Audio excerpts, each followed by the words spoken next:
Hello friend, চলেছি নতুন একটা ভিডিও। এই ভিডিওতে আমাদের বেশ কয়েকটা আপডেট দেবো। তো প্রথমেই যেটা বলবো সেটা হচ্ছে অ্যাটলিস্ট 6 সিনেমাটা রিজেক্ট হওয়ার বা আপাতত বন্ধ হওয়ার কারণটা কি তোমরা জানো যে সালমান খানের সাথে কিন্তু এখানে কমল হাসান বা রজনীকান্ত এই দুজনের মধ্যে যে কোনো একজনকে নেওয়ার কথা ছিল, কিন্তু যখন তাদের অ্যাপ্রোচ করা হয় তারা দুজনেই কিন্তু এই সিনেমাটা না করে দিয়েছে। তো সেখানে আমাদের অ্যাটলি কুমার চেয়েছিল যে উইল স্মিথকে নিতে, মানে হলিউডের স্টার উইল স্মিথকে নিতে, কিন্তু সান পিকচার যারা এখানে টাকা দেবে যে প্রডিউসার, সে কিন্তু কোথাও তারা চেয়েছিল যে দক্ষিণ ভারতে যেন কোনো হিরো থাকে, বাইরের কোনো হিরো কিন্তু তারা নিতে চায়নি।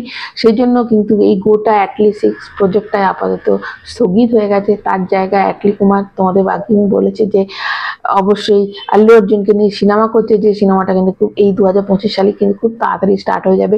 আল্লু অর্জুনের সঙ্গে ত্রিবিক্রমের যে সিনেমাটা আছে সেটা কিন্তু হবে। তোমাদের আমি বলেছিলাম যে যে লর্ড কার্তিকেয়ার যে সিনেমাটা, অবশ্যই লর্ড কার্তিকেয়ার ওপর সিনেমাটা হচ্ছে। তো ওটার জন্য অনেক কিছু প্রি প্রোডাকশনের কাজ করতে হবে, স্ক্রিপ্টটা ভালো করে লিখতে হবে, এবং যে একটা লর্ড কার্তিকেয়ার যে নিয়ে যে সিনেমাটা করবে তার জন্য প্রচুর তাদের ওয়ার্ক করতে হবে, মানে পেপার ওয়ার্ক তাদের করতে হবে, কিরম সিন রাখতে হবে, নাহলে এটা একটু বিতর্কিত তো হয়ে যেতে পারে, যেহেতু এটা একটা মাইথোলজিক্যাল মুভি। তো সেই জন্য তারা এখন একটু স্থগিত হয়ে গেছে। আল্লু অর্জুন যেহেতু পুষ্পা করার জন্য, পুষ্পা এবং পুষ্পা 2 করার জন্য দীর্ঘ অনেক বছর কিন্তু আর কোনো সিনেমা করেনি, সেই জন্য এই বছর সে চেয়েছে, আল্লু অর্জুন এবার চেয়েছে যে পরপর যাতে তার সিনেমা আসার জন্য 2025 সালে অ্যাটলিস্ট কুমারের সঙ্গে সিনেমা করবে, এবং 2026 সালে অবশ্যই লর্ড কার্তিকেয়া সেই সিনেমাটা করবে, যেটা ত্রিবিক্রমের সিনেমা, সেটা 2026 সাল থেকে হবে। তাহলে পরপর কিন্তু আল্লু অর্জুন এখন সিনেমা আসছে।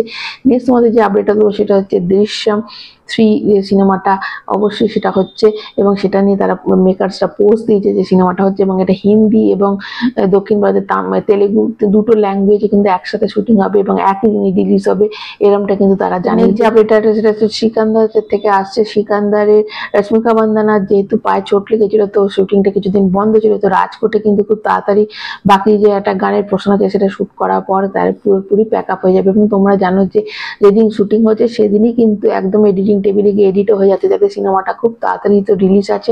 পোস্ট প্রোডাকশনের কাজ কিন্তু একসাথেই চলছে, শুটিংও চলছে, পোস্ট প্রোডাকশনের কাজও চলছে, এডিটিংও চলছে, সব একসাথেই কিন্তু করছে।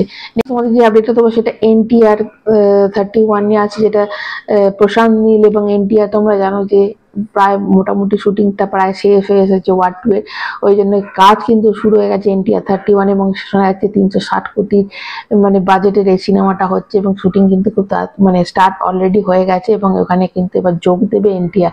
তো নেক্সট আমাদের যে আপডেট দেবো সেটা যে সুরজ বরজাতিয়ার নতুন একটা সিনেমা আসছে, যেটাতে আমরা সারোয়ারি এবং আংশুমান খুরানাকে দেখতে পাবো। নেক্সট আমাদের যে আপডেটটা দেবো সেটা হচ্ছে ক্রেজি সিনেমার একটা গান ড্রপ করা হয়েছে। তোমরা জানো এই গানটা কিন্তু অনেক পুরোনো 80s এর গান, যেটা অভিমন্যু চক্রভিউ মে ফাঁস গয়া তু, যেটা কিশোর কুমারের গান, সেটা কিন্তু সেই সিনেমাটাতে দিয়েছিল, এবং সেটার কিন্তু একটা টিজার এসেছিল, সেটা গানটাকে কিন্তু তারা ড্রপ করেছে, গানটা পুরোপুরি গানটা ড্রপ করেছে, এবং তাতে গানটা ওটাই আছে। কিন্তু সোহম শাহ মানে একটা দেখাচ্ছে একটা এমন চক্রবৃদ্ধি, মানে যেরকম গানটার সাথে কিন্তু লিরিক্সটার সাথে একদম সিচুয়েশনটাকে করেছে, কোথায় গ্রিন স্ক্রিন করতে হবে, কোথায় বাইরে গিয়ে শুট করতে হবে। তো এত সুন্দর, এবং VFX এর কাজটা জবরদস্ত হয়েছে, এবং যে ক্লিপিংস গুলো ইউজ করেছে, একটা জায়গায় বড় হাত দিয়ে তাকে ধরে নেওয়া হচ্ছে, এবং তার গার্লফ্রেন্ডের ফোন আসছে, তার ওয়াইফের ফোন আসছে। তো এইরকম মাঝখানে সোহম শাহের যে কি অবস্থা, এবং বলছে তার সাথে যে গেম খেলা হচ্ছে, যে প্রথমে তার মেয়েকে বাঁচাও, তো এরকম, তারপর বিভিন্ন রাস্তা দিয়ে মানে ব্যাপক একটা করেছে। তো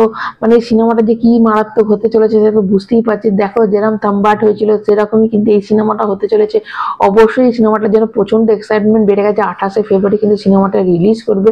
তো এবার দেখা যাক যে এবার নেক্সট যে গানটা আছে যে কাল্লু মামা, তো কাল্লু মামাটা আবার কবে রিলিজ করছে, সেটা মানে গানটা কবে ড্রপ করছে, সেটার জন্য অধীর আগ্রহে বসে আছি। নেক্সট আমাদের যে আপডেটটা দেবো সেটা হচ্ছে বরবাদ সিনেমাটা থেকে।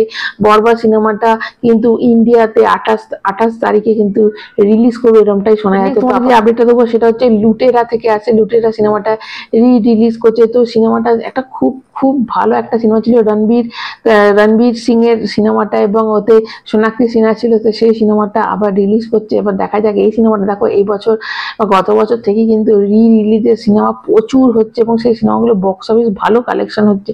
তো দেখা যাক এই সিনেমাটা, যেটা একদম সত্যি করে মানে মাস্টারপিস একটা সিনেমা, সেই সিনেমাটার গানগুলো খুব হিট করেছিল। তো দেখা যাক এই সিনেমাটা আবার রিলিজ করার পর কত মানে এটা কিরকম বক্স অফিস কালেকশন করতে পারে, সেটাই দেখার। তো আপাতত এইটুকুই। ভালো লাগলে একটা প্লিজ লাইক দেবে, চ্যানেলটা সাবস্ক্রাইব করবে। সবাই সুস্থ থাকবে। নমস্কার, টাটা।